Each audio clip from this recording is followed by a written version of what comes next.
Hello and welcome to another video, this time on trig equations and modelling. This question was brought to me by Aisha, and yeah, it's a good question. It's a good question. It's not easy by any means. It's kind of weird as well because it is actually an r sine theta plus alpha question, or r sine 2t minus alpha question, but it's not represented like that. It could even be given in an AS paper. Anyway, so let's have a look at it. A scientist studying the flight of seabirds in a colony. This is the equation we've got for it. This is basically the time after they leave their nest, and we know their nest is 20 meters above sea level. I know you were fine on this one, Isha, but I'm still going to go through it because, might as well go through the whole question. So we've got t equals 0, h equals 20. So I'm just going to plug that in to find a.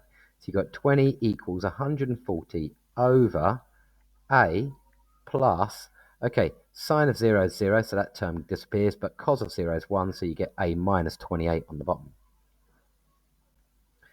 I just kind of looked at this then and thought, well, I need this to be 7 because 140 divided by 7 is 20, and so a is 35 by inspection. And that's the first one done. Admittedly, I haven't done much working for that, and I'd probably show a bit more detail in the exam, but hopefully you can get where I'm coming from there. Okay, part B, well, there's two ways of looking at it. Like, firstly, this is an r sine theta plus alpha question. That's what they're really doing here. Like, reason why it's 53 there is because 45 squared plus 28 squared square rooted is 53.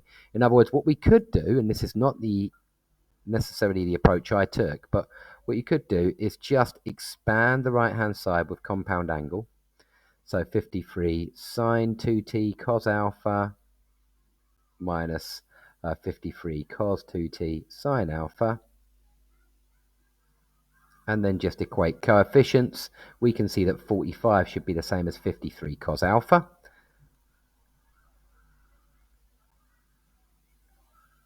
And so all I've got to do is alpha equals inverse cos of 45 over 53. And that comes to 31.9. Yeah. My point to you in the email, though, is you didn't have to do it like this, expanding it with compound angle. You could have just gone straight to the answer by just saying, because it's an identity, it's supposed to work full values of t. So let t equal 2, and I've just picked 2 quite arbitrary, or t equal 1 I think I used, actually. And I picked that quite arbitrarily. Okay, what am I going to have here? I'm going to have 45 sine 2, sorry, minus 28 cos 2. And these are just numbers, yeah, which our calculator knows.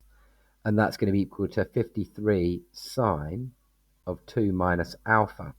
Now, when I did this, I got minus 26.4 for the left-hand side.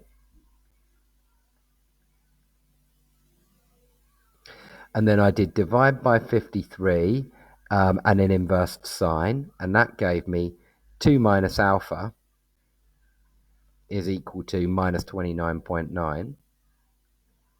And so I guess alpha equals 31.9, just like it did before. Yeah, I think if you pick any value there, you're going to be absolutely right. Make sure you pick a value as well so that t is positive. Like, that was the only thing I was going to say because it says up here t is positive, and then you're good. Okay, part C, find the minimum height of the seabird above sea level, giving you answer to the nearest centimetre. Well, my approach here is h equals 140 over 35 plus 53 sine 2t minus 31.9. Yeah. Now, if I want to find the lowest value this takes, then I want to make this bit as big as possible. Yeah. Let me just underline it. This has got to be as large as possible in order to make the overall result as small as possible. Now, if you want that to be as large as possible, well, 53 is the largest it can be because sine oscillates between 1 and minus 1.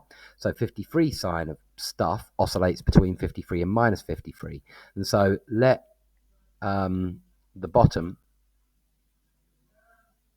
become large. Yeah, I'm just making the denominator as large as possible. And then I can see that h is going to be equal to 140 over 35 plus 53.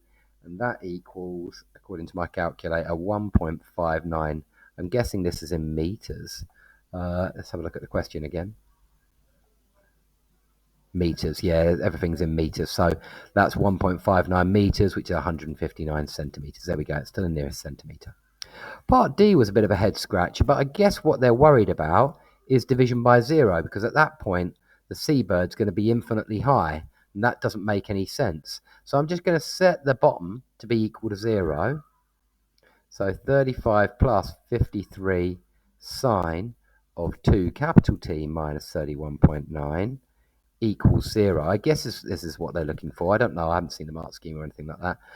So 2t minus 31.9 is just going to be equal to inverse sine of minus 35 over 53. That gives you 221.3. And now if you rearrange this, you get t equal to 126.6, I think, yeah. But a reason why I don't like this question, yeah, I don't like it. I don't think it's well put. Oh, I don't know why I moved that one. Yeah, it's still there. I don't think it's well put just because, like, look at this. They're allowing it to be equal to t. What? So they're allowing the seabird to go infinitely high. Why wouldn't that be a strictly less than t? And I don't like the fact that it's inexact either, and you can't really find the exact limitation on the value of t. So that's the limitation on the value of t, and I might even describe at the end, this gives infinite height and so isn't appropriate for the model. This gives infinite height and so is inappropriate for the model. Just in case that's what they're really getting at. Sometimes you have to guess a little bit what's in the examiner's head, don't you? It's just started raining outside and I'm going home for lunch. It's bad news. Okay, I hope that makes more sense, though. I really do. I hope that clears up any confusion. And keep up the hard work and all the best. Bye-bye.